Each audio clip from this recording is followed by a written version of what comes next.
Hey everyone, Nolan from StrongFarms here. If I sound a little weird, I've been sick the past week and a half, so excuse that if you could. I'm making a video on this little doohickey here. I think it's an 04 and 06 F150, and did an oil change on it. Noticed that I couldn't get the dipstick out at first. And then I also noticed the dipstick tube that comes down had a break in it, so rust was getting in there and making it harder to pull the dipstick in and out.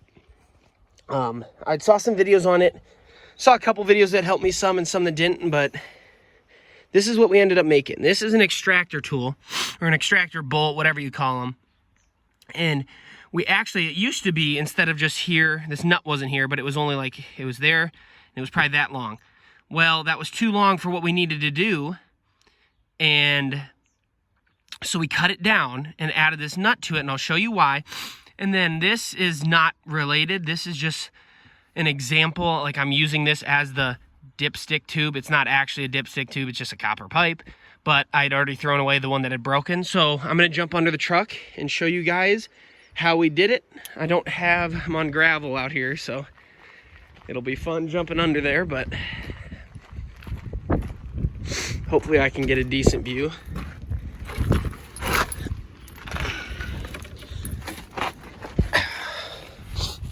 Slide under here. Ouch. Make sure I got that jack stand. Good spot. Safety first.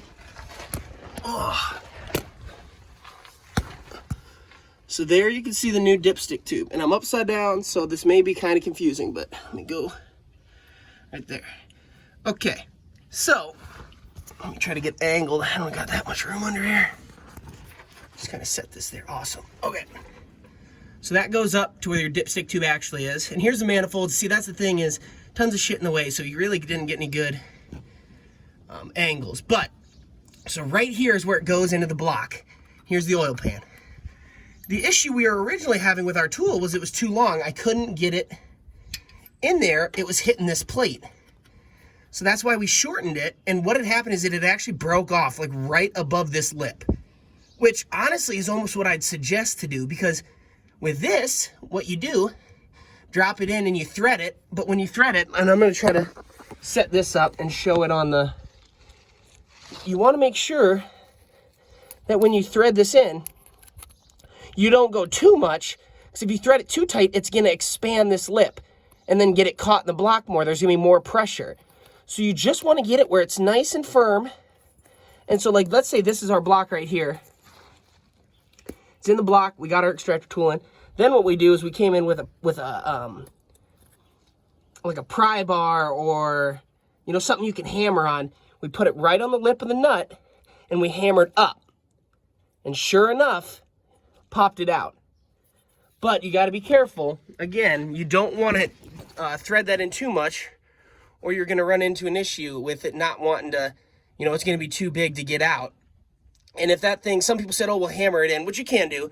But to get this oil pan off on the four-wheel drives, you got to drop this, like a bunch of different stuff that we were not trying to do. So